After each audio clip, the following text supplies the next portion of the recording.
A Bíblia é repleta de personagens conhecidos, protagonistas no enredo de grandes histórias. Facilmente reconhecemos Abraão, Moisés, José, Pedro, Paulo, Davi, Esther, Ruth, Marias.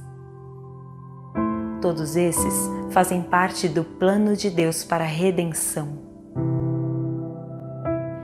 A história da salvação, contudo, não foi realizada somente com pessoas conhecidas, mas a Bíblia mostra que por trás de grandes feitos estavam pessoas consideradas comuns, improváveis. Também mostra que pessoas conhecidas e experientes experimentavam fracassos e fragilidades, mas que pelo poder de Deus eram capacitadas a realizar grandes coisas. A série Anônimas e Improváveis lança luz sobre algumas mulheres da Bíblia, muitas desconhecidas, cujo nome sequer é mencionado. Mulheres consideradas improváveis na perspectiva humana. Mulheres desprezadas por sua cultura. Mulheres habilidosas e corajosas, desconhecidas por muitos, mas não por Deus. Para executar o seu plano de salvação, Deus conta com todo tipo de gente, principalmente as consideradas improváveis. Gente como eu e como você. Gente que acorda cedo na segunda, que tem muitos afazeres domésticos, que trabalha, que batalha, que estuda, que pega trânsito, que está aposentado, que está começando a vida. Gente escolhida por Deus para servi-lo e fazer diferença na história da humanidade que Ele mesmo está construindo.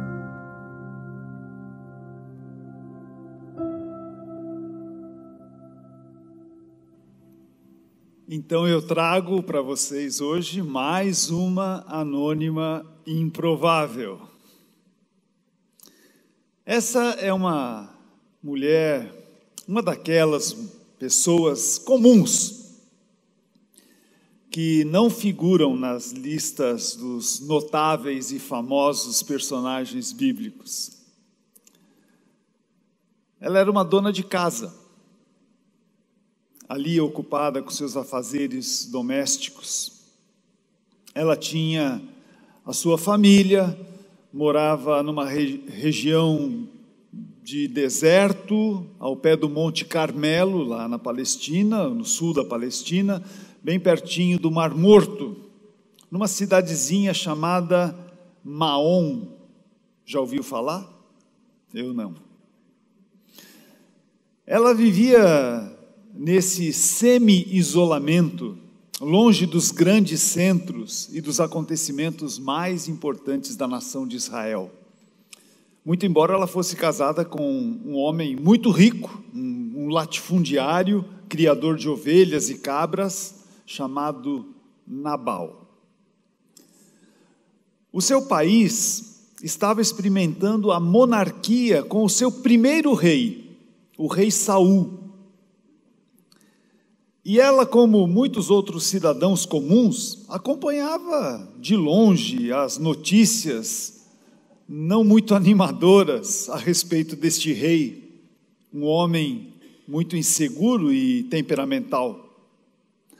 Essas notícias chegavam eventualmente através de viajantes que passavam por lá, vindos da capital, e eles falavam também, não só do rei, mas do cada vez mais famoso general do exército, Davi, que começou sua carreira matando o gigante Golias, aquele soldado filisteu, e que ia acumulando no seu currículo muitas vitórias nos campos de batalha.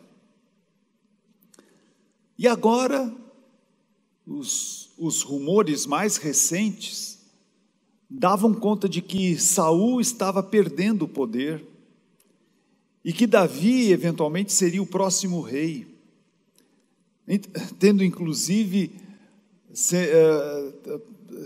já sido ungido pelo sacerdote Samuel, só que numa cerimônia privada, na casa particular ali da família de Davi. Era um tempo então de muita instabilidade política e social, e toda a população estava muito preocupada com os rumos que o país estava tomando. A última informação era que este general, Davi, precisou fugir às pressas de Jerusalém para não ser morto pelo rei, e que estava ali na região desta família, ali naquele deserto, por perto, abrigando-se ali nas cavernas, com aquele pequeno exército de 600 homens. Mas isso era uma situação ainda muito distante da vida daquela pacata administradora do lar. Ela nem podia imaginar o que estava por acontecer. Que em breve ela teria uma participação extremamente importante para evitar uma tragédia de grandes proporções, num conflito entre o seu marido, Nabal, e Davi. E ela nem podia imaginar que este acontecimento iria mudar radicalmente o rumo da sua vida. Tudo isso porque foi a única pessoa sensata em toda essa situação, nessa situação de conflito entre o seu marido e Davi, e porque ela agiu providencialmente para apaziguar os ânimos desses dois marmanjões que queriam brigar. Eu quero falar com vocês hoje sobre a importância da sensatez nessas situações de conflito. O tema da minha mensagem é a sensatez a serviço da paz. Então eu gostaria que você acompanhasse agora a narrativa, para nós montarmos aí o cenário que está se formando para esse entreveiro entre aqueles dois homens. Você pode acompanhar em 1 Samuel, capítulo 25, a partir do versículo 4. Diz a palavra de Deus que no deserto, Davi ficou sabendo que Nabal estava tosqueando as ovelhas. Por isso ele enviou 10 rapazes, dizendo-lhes: levem minha mensagem a Nabal em Carmelo e cumprimentem-no em meu nome. Digam-lhe: longa vida para o Senhor, muita paz para o Senhor e a sua família, e muita prosperidade para tudo o que é seu. Sei que você está tosqueando suas ovelhas. Quando seus pastores estavam conosco, nós não os maltratamos, e durante todo o tempo em que estiveram em Carmelo, não se perdeu nada que fosse deles. Pergunte a eles e eles lhe dirão. Por isso, seja favorável, pois estamos vindo em época de festa. Por favor, dê a nós, seus servos, e a seu filho Davi, o que puder. Os rapazes então foram e deram a Nabal essa mensagem em nome de Davi e ficaram esperando. Quero parar um pouquinho a leitura do texto, dessa narrativa, para dar uma explicação importante. Era a época de festa, como Davi estava dizendo aqui, né? Nabal e seus empregados estavam tosqueando as ovelhas. Isso era uma coisa assim comum entre os pastores, que acontecia geralmente na época da primavera, assim mais ou menos no clima que nós estamos vivendo agora aqui. E no fim da tosquia, o dono do rebanho oferecia então uma festa para celebrar os bons resultados obtidos com o seu rebanho, com a tosquia, com a lã que eles conseguiram acumular. Um banquete então era servido para os trabalhadores e amigos próximos ali, seus vizinhos ali da região. E era um verdadeiro banquete mesmo.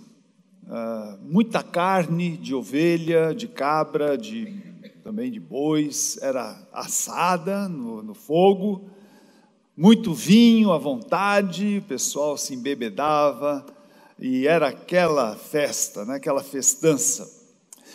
E Davi, sabendo que eles estavam nessa celebração, ele então manda alguns emissários para pedir a Nabal alguma comida que eventualmente sobrasse dessa celebração. Alguém pode pensar que Davi estava sendo assim, inconveniente, oferecido, um furão de festa, né? Mas não, era até muito comum que pessoas estranhas que estivessem de passagem, eventualmente, fossem bem recebidos. Havia assim esse sistema de hospitalidade ali no Oriente, né? As pessoas eram muito bem recebidas nas celebrações, nas suas casas. Então Davi tomou essa liberdade sem nenhum problema.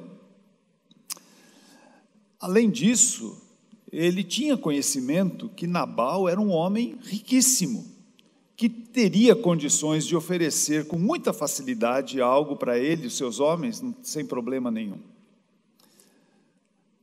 Na verdade, Davi não queria participar de um grande banquete. Ele estava pedindo uma caridade, porque eles estavam na pior. Eles estavam se escondendo nas cavernas, eles tinham pouca coisa para comer, eles realmente não estavam numa situação muito boa. A situação de Davi, desses 600 homens, era extremamente precária. Eles precisavam de comida, um pouco de comida. E a expectativa é que Nabal fosse se compadecer deles e recebê-los com boa vontade, ainda mais que durante esse período que Davi estava na região ali, houve assim um bom ambiente entre o grupo de Davi e os empregados de Nabal. Havia ali um relacionamento bom. Davi até ofereceu a proteção com o seu exército de possíveis intrusos e ladrões e malfeitores. Mas ele topou com um homem, esse Nabal realmente não era flor que se cheire. O texto descreve Nabal como um homem rude e mau, e ele foi muito grosseiro com os mensageiros de Davi, e Nabal recusou-se a ajudá-los. E a resposta que ele deu de volta foi humilhante, foi uma coisa assim muito grosseira e até irônica. Veja só o que ele disse no versículo 10. Quem é Davi? Quem é esse filho de Jessé? Hoje em dia, muitos servos estão fugindo dos seus senhores. Por que deveria eu pegar o meu pão e a minha água e a carne do gado que eu abati para os meus tosqueadores e dá-los a homens que vêm, não se sabe de onde? Que coisa, né? Que tratamento. É evidente que Nabal sabia muito bem quem era Davi. Davi tinha ganho fama em todo o país. Sabia muito bem de onde ele estava vindo, o que estava acontecendo. Como eu já disse, a fama de general vitorioso correu por todo Israel. Mas agora Davi está por baixo. E Nabal não tem qualquer interesse político em ajudar alguém que está nessa situação. A sua crueldade também demonstra uma total falta de temor a Deus. Porque Nabal simplesmente deu de ombros para o fato de Davi ter sido ungido pelo sacerdote do Senhor para ser o rei de Israel. E esses rumores estavam também percorrendo todo o país. Nabal agiu como um insensato. E esse é justamente o significado do nome, Nabal. Nabal significa insensato, por incrível que pareça. Ele ganhou o nome e foi isso. Se a gente recorre para um texto do Novo Testamento, onde há uma descrição de pessoas assim como Nabal. Paulo faz bem essa descrição lá em Romanos capítulo 1, versículo 28. Veja só o que Paulo escreve a respeito de pessoas assim como Nabal. Ele diz assim: além do mais, visto que desprezaram o conhecimento de Deus, ele os entregou a uma disposição mental reprovável, bem o Nabal, para praticarem o que não deviam. Tornaram-se cheios de toda sorte de injustiça, maldade, ganância e depravação. Estão cheios de inveja, homicídio, rivalidades, engano e malícia. São bisbilhoteiros, caluniadores, inimigos de Deus, insolentes, arrogantes e presunçosos.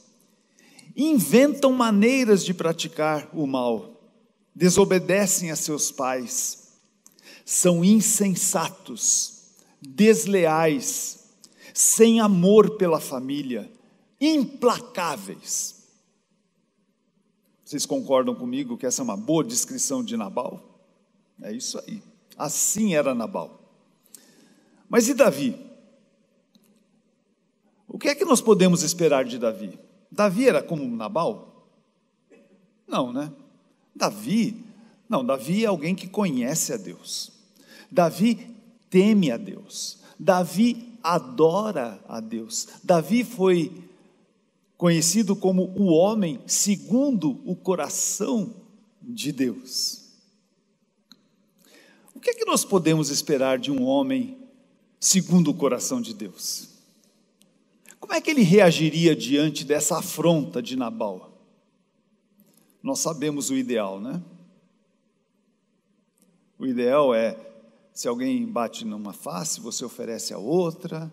Se alguém pede para você andar 1 milha, você anda 2. O ideal é, se alguém pede a sua túnica, você oferece a sua capa. Esse é o ideal. É não pagar o mal com o mal. Acontece que, diante de tal afronta, Davi também perde as estribeiras. Davi deixa de lado tudo que ele aprendeu de Deus e ele nivela-se por baixo e acaba agindo exatamente como Nabal, como insensato. Veja só se é possível. Agora, 2 homens insensatos. Ao ouvir a resposta dele, Davi parte para a ignorância. Veja só o que diz o versículo 12. Então os rapazes enviados por Davi voltaram e lhe contaram tudo que Nabal tinha dito. E sabe o que Davi falou? Peguem suas espadas, disse Davi. E pôs a sua espada na cintura e seus homens fizeram a mesma coisa. Que Deus me castigue severamente se eu deixar um homem ou menino vivo na casa de Nabal até amanhã de manhã. Vai haver uma briga feia agora aqui. O circo está armado. E vai correr muito sangue. E vai morrer muita gente. Vai ser um desastre. Uma pessoa que teme a Deus deve agir com sabedoria quando afrontado por um insensato. Uma pessoa que teme a Deus nunca deve nivelar-se por baixo e ser tão insensato como os insensatos. Essa é a regra. Esse é o ideal. Davi sabe que o homem que teme a Deus não retribui o mal com o mal, mas procura fazer o bem a todos. Aliás, nessa situação toda pela qual Davi passou, ele fez isso. Quando ele teve a oportunidade para matar Saul, que o perseguia e queria matá-lo, ao invés de matá-lo, ele falou para Saul: Saul, eu tive a oportunidade de te matar, veja só, até tirei um pedaço da tua túnica, eu estava ali pertinho de você, e eu não fiz o mal que você merecia. Davi sabia o que era, como deveria agir contra ou com alguém que lhe fizesse mal. Mas agora, por alguma razão, Davi estava na carne, agindo como insensato, indo cheio de raiva, de ira, de ódio ao encontro de outro insensato. E vocês podem imaginar o que iria acontecer. Isso iria terminar numa grande tragédia. Nessa hora, alguém precisa ser sensato para evitar essa loucura. É aí que entra a mulher de Nabal. Ela entra em cena exatamente nesse momento. Eu ainda não falei o nome dela, né? O nome dela é Abigail. Abigail. Tem alguma Abigail aqui? Eu vi alguém. Sabe o que significa Abigail? É um nome muito bonito para se dar a uma filha. É a junção de duas palavras, pai e alegria. Então nós poderíamos tentar entender essa união dessas duas palavras com o seguinte significado, talvez fosse alguma coisa assim, de cujo pai é a alegria, ou se a gente fosse simplificar, a alegria do pai. Ela era a alegria do pai, era uma boa pessoa, ela era joia. Sabe quando eu estava lendo essa história, e às vezes eu pensava isso quando lia essa história, sinceramente eu fico me perguntando, como é que uma mulher tão querida como essa, como é que ela pôde se casar com esse traste? Não é verdade? Brincadeira, né? Podia procurar um homem melhor, né? Mas naquele tempo, sei lá, né, havia esses casamentos por contrato, eram casamentos arranjados pelos pais, às vezes ela não teve oportunidade de escolher com quem que ela ia estar casada. Bom, enfim, não vou ficar especulando muito, porque... Ok. Mas a narrativa continua dizendo que um dos empregados de Nabal, prevendo que todos os homens seriam massacrados por Davi, ele correu para Abigail, para pedir socorro para sua patroa. O comentário que ele fez para Abigail sobre o patrão é até digno de nota. Olha o que ele diz para ela: Nabal é um homem tão cruel que ninguém consegue conversar com ele. Os empregados estavam tentando conversar com ele, dizer: Nabal, é uma loucura que você está fazendo, desiste disso. Vamos receber Davi, ele nos tratou bem, foi tudo legal, mas ele não ouvia. Você conhece gente assim? Perde totalmente o bom senso, fica cego, fica surdo. São pessoas arrogantes, são pessoas presunçosas, cheias de si, não ouvem conselho, acham-se os donos da verdade.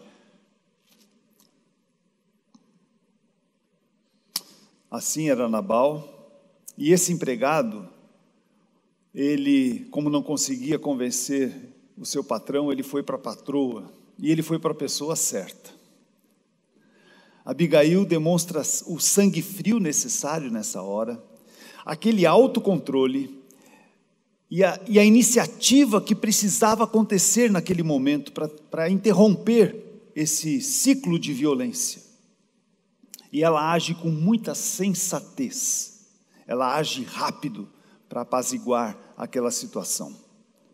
O texto continua no versículo 18, dizendo que, sem perder tempo, Abigail providenciou 200 pães, 2 vasilhas de couro cheias de vinho, 5 ovelhas preparadas, 5 cestos de grãos tostados, 100 bolos de passas e 200 bolos de figo. colocou tudo em jumentos e disse aos servos: vão adiante e logo seguirei. Mas não contou ao seu marido, Nabal, o que ela estava fazendo. E eu vou dizer, ela estava correndo um baita de um perigo ali. A primeira coisa que me chama a atenção é que ela era uma excelente administradora doméstica, né? Eu imagino nós aqui, né? E temos aí, nós não temos uma fazenda, não temos um rebanho imenso. Ela tinha que administrar muitas coisas. E ela prepara tanta coisa, né? Quantos pães, quantos bolos, quantas ovelhas, e faz um verdadeiro almoço gigante, né? Quanta coisa ela preparou em tão pouco tempo. A segunda coisa que me chama a atenção foi a sabedoria dela em escolher falar primeiro com Davi. Ela sabia quem era Davi, um homem que era temente a Deus. Ela preferiu falar com Davi do que falar com seu marido, porque seu marido não ouvia ninguém, não iria ouvi-la também. Ela tinha mais chance de ser ouvida por Davi do que por Nabal. Ela, de fato, conseguiu sucesso nessa estratégia. Muito mais maleável e sensibilizado pelo gesto de Abigail, quando ele recebeu todas essas coisas. Davi, então, finalmente recupera o seu bom senso e desiste do ataque a Nabal. A cena do encontro com Abigail e Davi, ela também merece ser lida. Olha só que legal. Quando Abigail viu Davi, desceu depressa do jumento e se curvou diante de Davi com o rosto em terra. Caiu a seus pés e disse: a culpa é toda minha, meu senhor. Por favor, ouça o que a sua serva tem a dizer. Nabal é um homem perverso. Não dê atenção a ele, ao que ele disse. Ele é um insensato, como o seu nome indica. Mas a culpa é minha, porque eu nem sequer vi os rapazes que o Senhor enviou. Agora, meu Senhor, tenha certeza de que, tão certo como vive o Senhor, e tão certo como a sua própria vida, foi o Senhor Deus que o impediu de matar e se vingar com as próprias mãos. De todos os seus inimigos e os que procuram matá-lo, acabem como Nabal. Aqui está um presente que a sua serva trouxe para o Senhor e seus companheiros. Por favor, perdoe-me se o ofendi de algum modo. Que o Senhor lhe conceda uma dinastia duradoura, pois está lutando as batalhas do Senhor. Que Ele o livre de fazer o mal durante toda a sua vida.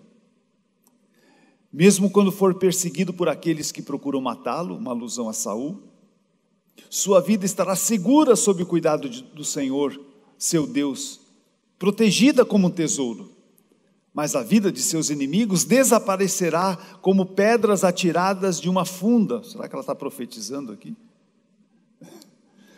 Quando o Senhor tiver feito tudo o que prometeu e o tiver colocado como líder de Israel, não haverá em sua consciência olha a sabedoria dela, a tristeza e o peso de ter derramado sangue e se vingado sem necessidade.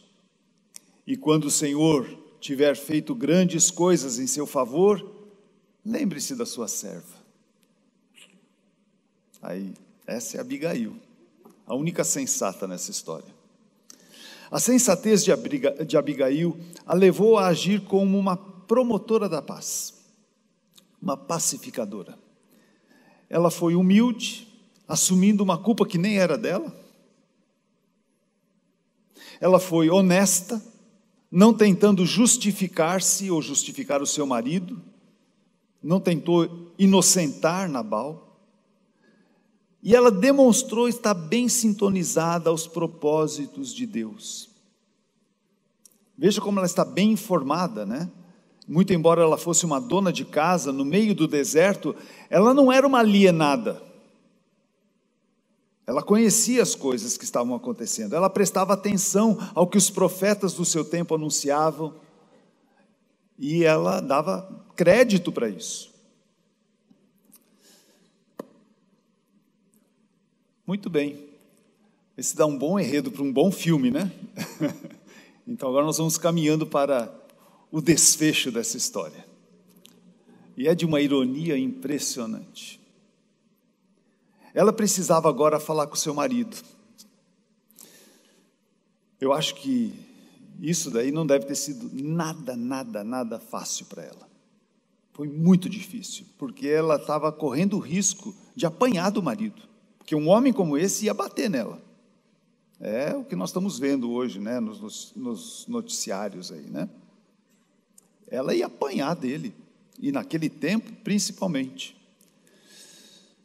Então ela precisava falar com o seu marido, que ela fez o que ela fez, essa intervenção que impediu a desgraça da sua família. E o texto diz que quando ela contou o que havia acontecido, o homem teve um mal súbito e ficou completamente paralisado. 10 dias depois, ele morreu.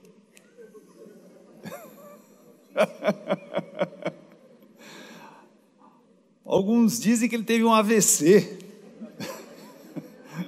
alguma coisa parecida assim. O homem era tão bravo, que ele não aguentou a notícia, né? É uma ironia, né? Eu acho o máximo isso.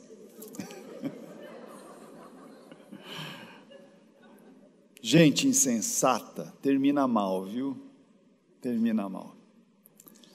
Parece agora, né, o finalzinho, o desfecho, né? É como um conto de fantasia. Veja só, Davi, depois da morte do Nabal, pede Abigail em casamento. Ela torna-se a esposa do rei de Israel e viveram felizes para sempre.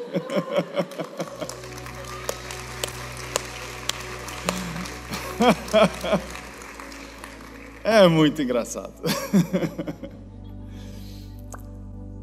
Nós lemos na palavra de Deus o seguinte: observei que os insensatos têm sucesso por um tempo, mas a desgraça repentina vem sobre eles. Você pode ter certeza disso. Não sejam insensatos, não seja Nabal. Não seja, dê ouvidos àqueles que querem aconselhá-lo a não entrar num conflito. É tão comum hoje em dia, alguém faz uma trairagem com a gente fica explodindo de raiva e quer partir para cima, dar uns murros e brigar, as brigas de trânsito.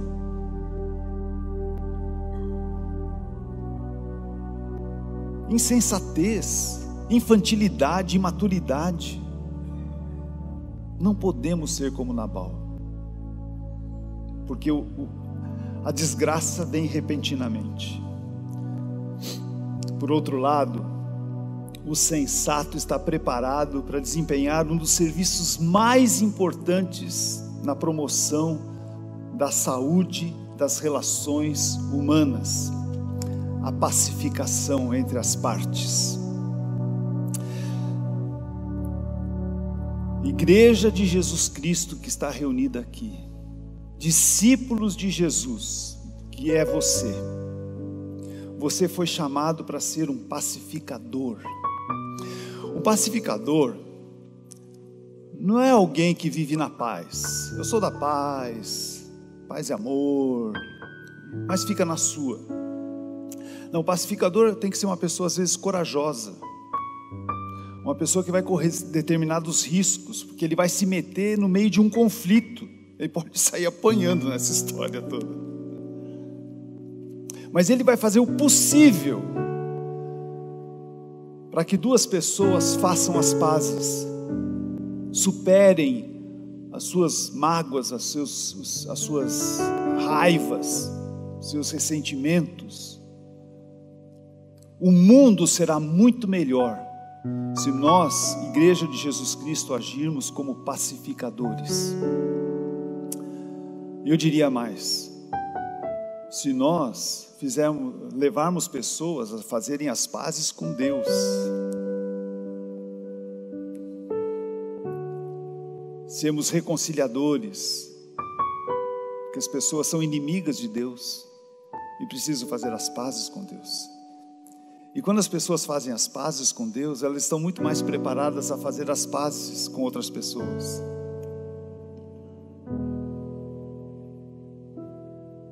Jesus disse: felizes os que promovem a paz, os pacificadores, porque eles serão chamados filhos de Deus. Filhos de Deus são pacificadores, são como Abigail. O meu desafio para você hoje é: seja uma Abigail, não seja Nabal. Nabal não tem nada a ver com Deus. Não seja Davi também nessa situação, que tinha tudo a ver com Deus, mas esqueceu-se de Deus. Seja Abigail. Amém. Deus o abençoe.